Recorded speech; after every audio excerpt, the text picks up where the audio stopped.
দর্শক, এই মুহূর্তে রাষ্ট্রীয় অতিথি ভবন যমুনার সামনে আছেন সহকর্মী মাহবুব সৈকত। সরাসরি যুক্ত হচ্ছে তার সাথে। মাহবুব, বৈঠক কি শেষ হয়েছে কিনা, আর প্রধান উপদেষ্টার প্রেস উইং বা বিএনপি চেয়ারম্যানের মিডিয়া উইং আলোচনার ব্যাপারে কিছু জানিয়েছে কিনা জানাবেন।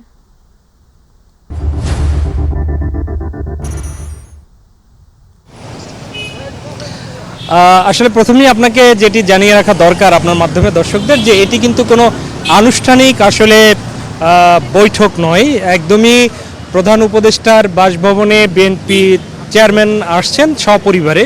এটি আসলে সৌজন্য সাক্ষাৎ, এটি একটু জানিয়ে রাখা দরকার। সুতরাং আনুষ্ঠানিক আসলে কোনো বৈঠক কিংবা এজেন্ডা সেটি নয়। এটি আমরা আজকে বিকেলে প্রধান উপদেষ্টার আজকে মন্ত্রী পরিষদ উপদেষ্টা পরিষদের যে সভা ছিল সাপ্তাহিক, সেই সভার কার্য বিবরণী কিংবা কি হয়েছে সেটি নিয়ে আজকে প্রেস উইং আয়োজন করেছিল ব্রিফিং, এবং সেই ব্রিফিংয়ে আইন উপদেষ্টা ডক্টর আসিফ নজরুল তিনি কথা বলেছেন, এবং সেখানে প্রধান উপদেষ্টার প্রেস সেক্রেটারি তিনি ছিলেন, তিনি যতটুকু আমাদেরকে জানিয়েছেন যে এটি একদমই আনুষ্ঠানিক কোনো বৈঠক নয়, সুতরাং আলোচনার কোনো বিষয় নাই। আপনারা জানেন প্রিয় দর্শক যে গত জুন মাসে প্রধান উপদেষ্টা লন্ডন সফর করেছিলেন, এবং সেই লন্ডন সফরের সময় কিন্তু প্রধান উপদেষ্টা যে সাথে গিয়ে তারেক রহমান তিনি নির্বাসিত ছিলেন, এবং সেখানে গিয়ে বৈঠক হয়েছিল, এবং সেই বৈঠকের পরে বিএনপির পক্ষ থেকেও এবং প্রেস উইংয়ের পক্ষ থেকেও কিন্তু একটি ব্রিফ করা হয়েছিল। তারপরে কিন্তু এই ডিসেম্বর মাসের 25 তারিখ দেশে ফিরেছেন 17 বছরের নির্বাসন কাটিয়ে। 17 বছরের তারেক রহমান দেশে ফিরেছেন, এবং তারপরে কিন্তু সেই ঘটনা প্রবাহ 30 তারিখ বিএনপি চেয়ারপারসন তারেক রহমানের জননী সাবেক প্রধানমন্ত্রী খালেদা জিয়া কিন্তু মারা যান, এবং সেই 30 তারিখের পরে 9 দিনের ব্যবধানে কিন্তু তারেক রহমানকে স্থায়ী কমিটি তাদের গঠনতন্ত্র বলে কিন্তু বিএনপির চেয়ারম্যান ঘোষণা করেন। তো প্রধান উপদেষ্টার সাথে কিন্তু দেশে আসার পরে তারেক রহমানের আমরা যতটুকু জানি যে এয়ারপোর্টে বসে কিন্তু কথা হয়েছিল, এয়ারপোর্টে বসে ফোন আলাপ করেছিলেন তারেক রহমান প্রধান উপদেষ্টার সাথে। এরপরে খালেদা জিয়ার জানা যায় যে সংসদ ভবনের মানিক মিয়া অ্যাভিনিউতে যে সংসদ ভবনের সেখানে খালেদা জিয়ার যে জানাজা হয়েছিল, সেই জানাজায় তারেক রহমানের পাশে দাঁড়িয়ে কিন্তু প্রধান উপদেষ্টা জানাজার নামাজ আদায় করেছেন।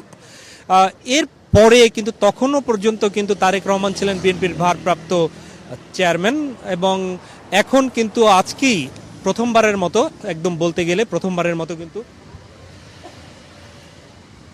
তারেক রহমান বিএনপির চেয়ারম্যান হিসাবে কিন্তু প্রধান উপদেষ্টার বাসভবনে আসছেন।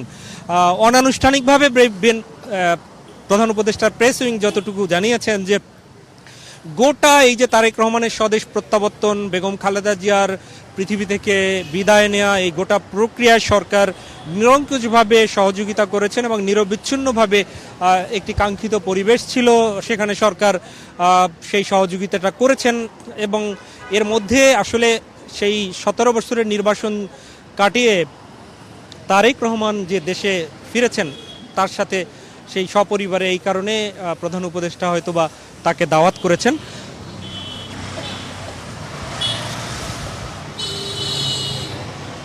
একটি বিষয় জানিয়ে রাখা ভালো যে দীর্ঘ সময়ে ফ্যাসিবাদ বিরোধী আন্দোলনে 5 আগস্টের পরে কিন্তু প্রধান উপদেষ্টার সাথে অন্যান্য দলের প্রধানরা কিন্তু বিভিন্ন সময় মিটিং করেছেন, সেখানে কিন্তু বিএনপির চেয়ারপারসন হিসেবে কিন্তু বা চেয়ারম্যান হিসাবে কিন্তু কেউই সেই মিটিংয়ে অংশগ্রহণ করতে পারেননি।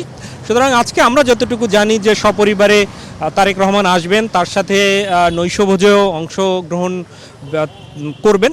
তবে আগামী 12ই যে ফেব্রুয়ারি ত্রয়োদশ জাতীয় সংসদ নির্বাচন রয়েছে, এখানে হয়তো অনানুষ্ঠানিকভাবে হলেও সেই নির্বাচনকে সুষ্ঠু এবং অবাধ করার জন্য যে নির্বাচন অংশগ্রহণ, সেখানে হয়তো বা স্বাভাবিকভাবেই ধরা যায় যে সামনে এমন একটি গুরুত্বপূর্ণ নির্বাচন, সেই নির্বাচন নিয়ে হয়তো অনানুষ্ঠানিক কথাবার্তা হতেই পারে।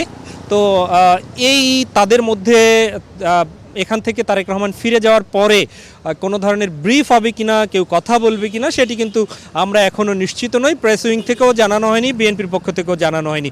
আরেকটি বিষয় বলাই ভালো, তা হচ্ছে যে নিরাপত্তার জন্য যদিও এই সড়কটি আপনারা দেখতে পাচ্ছেন যে সড়কটির উভয় পাশেই যান চলাচল স্বাভাবিক রয়েছে, আটকে দেওয়া হয়নি, তবে গণমাধ্যম কিন্তু যমুনার বেশ খানিকটা দূরে রাখা হয়েছে নিরাপত্তার কারণ দেখিয়ে। আমরা দেখতে পাচ্ছি যে ঠিক এই মুহূর্তে দেখতে পাচ্ছেন পুলিশ, র্যাব, সাদা পোশাকধারী অন্যান্য বাহিনীগুলোও কিন্তু তৎপর রয়েছে। শুধু এই যে রমনা পার্কের পাশ দিয়ে হয়তোবা হাঁটাহাঁটি করতে পারছে না, কিন্তু গাড়ি চলাচল কিন্তু স্বাভাবিক রয়েছে। তো এখনকার এই পর্যন্ত সংবাদ। নিশ্চয়ই যদি তারেক রহমান এখান থেকে চলে যাওয়ার পরে কোনো ধরনের ব্রিফ হয়, আমরা সেটি কি হয়েছে আমরা সেটি কথা বলে পরবর্তী সংবাদে জানিয়ে দিতে পারবো।